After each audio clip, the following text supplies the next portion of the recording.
Te lucis ante terminum, rerum creatur poscimus, ut pro tua clementia, sis presulet custodia.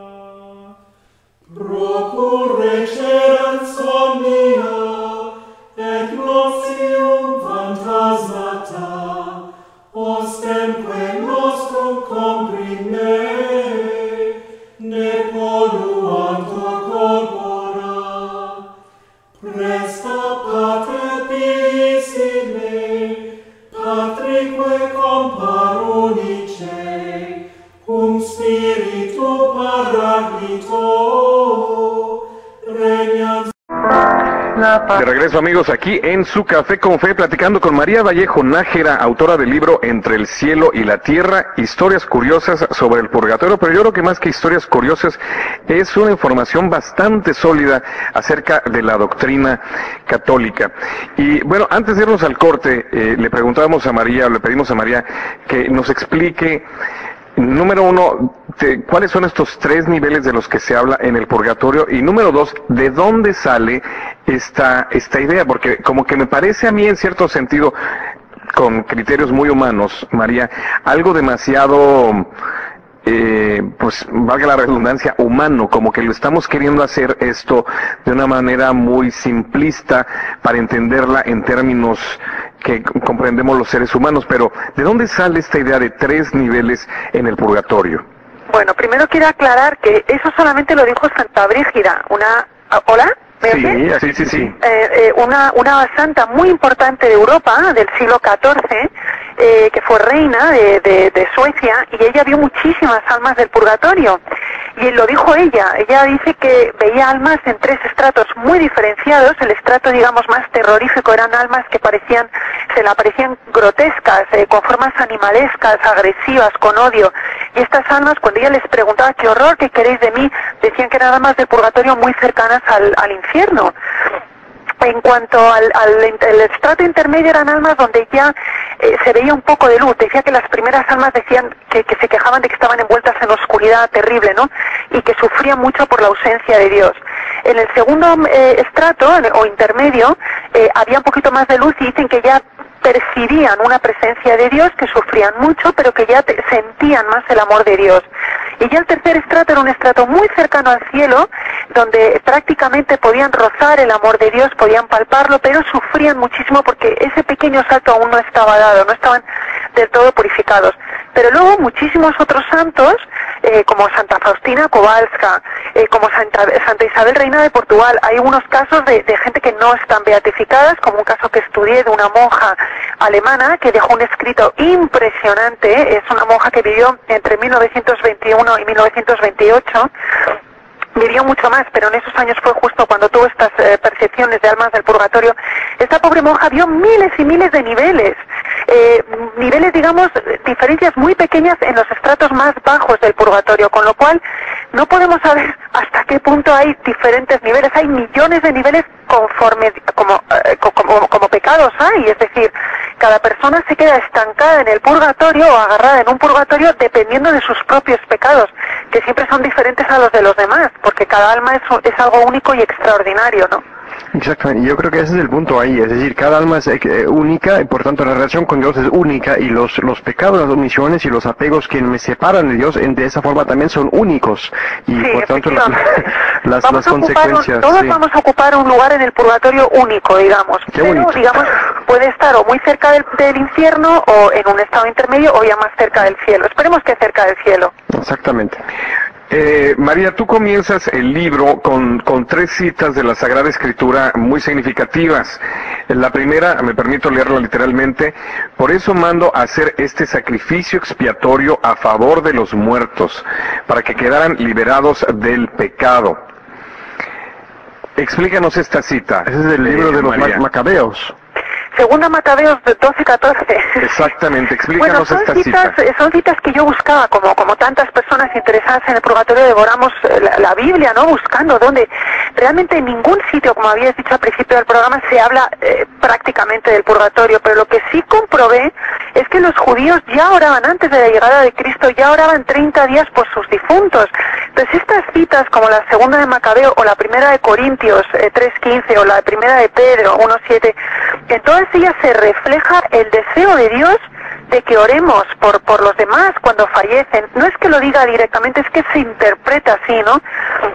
En la segunda de Macabeo se ve clarísimo, están pidiendo hacer un sacrificio expiatorio a favor de los muertos, es que no puede ser más claro, ¿no? Para ayudarles a librarles del pecado. Yo creo que en la Biblia está todo, está absolutamente todo sobre el purgatorio, aunque no digamos tan directamente como otras cosas. Pero a mí me gustó esta cita porque yo lo entendí así. María, ahora quiero que ahondemos en esta idea de la iglesia triunfante, la iglesia peregrina y la iglesia purgante. ¿Y sí. qué es y cuál es la relación que debemos tener unos con otros? Oh, es fundamental. O sea, realmente el cuerpo de Cristo está formado proporcionalmente por tres partes idénticas de importancia, a nivel de importancia, que son la iglesia militante, que somos los vivos, la iglesia triunfante, que son ya los santos, los que han alcanzado el cielo, y la tercera es la iglesia purgante. Tenemos que estar unidos porque las personas que han ido al purgatorio solo van a poder entrar en el cielo por las oraciones de los militantes, de los que aún quedamos vivos. Por eso la iglesia es tan buena, es tan misericordiosa, porque ella se ofrecen las misas para los difuntos. Por eso yo creo que la iglesia es tan cabezota con el tema del funeral. Yo hablo mucho del funeral en el libro porque la gente, por lo menos en mi país, no sé aquí, pero en mi país el funeral se ha convertido en un acto social. La gente va como para que la familia doliente que está sufriendo por la pérdida del ser querido les vea y se sientan acompañados. Yo digo que eso es un error. Si verdaderamente se quiere acompañar a la familia, por ejemplo, personas ateas o que no tienen fe, deben de ir a la casa o al tanatorio porque son también momentos muy dolorosos, ¿no? Para las personas que han perdido a un ser amado. Pero el funeral es un lugar, se celebra en una misa, la celebración más grande que se puede ofrecer por un difunto es la Santa Misa, y cuando se va al funeral hay que orar, no se va para que le vean a uno, para que vean que qué buenos amigos somos por un tema social, no, para que entre todos las personas que hemos conocido al difunto oremos, supliquemos al Señor en el momento de la consagración que se lo lleve al cielo. Y ahí tenemos que trabajar los militantes.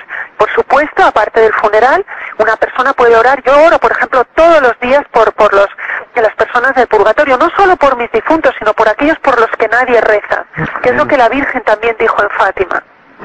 Pues mucho es de sentido común, María, de entender esas cosas, de aplicar la realidad, simplemente pensar y llegar a las conclusiones normales. Amigos, pero también vamos a hablar, y me interesa quizás también escuchar algunas de las historias, es decir, ya hablamos un poco de la sustancia de la doctrina y vamos a todavía ahondar en algunos aspectos de esa doctrina, pero también de algunas de las interacciones que han existido, que ha habido entre los vivos, los de la iglesia militante y los de la iglesia purgante que están en purgatorio, amigos. Interesantes encuentros con los que les adelantaron que están en purgatorio y que hay que rezar por ellos cuando regresamos aquí en el Café con Fe. No se vayan.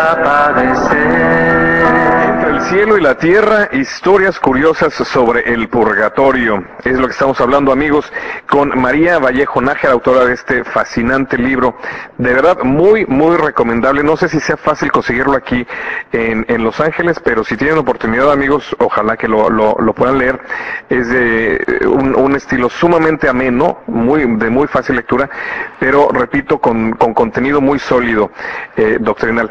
María, entonces, a ver, explícame esta historia. Estamos hablando de fantasmas, estamos hablando de espíritus que se aparecen.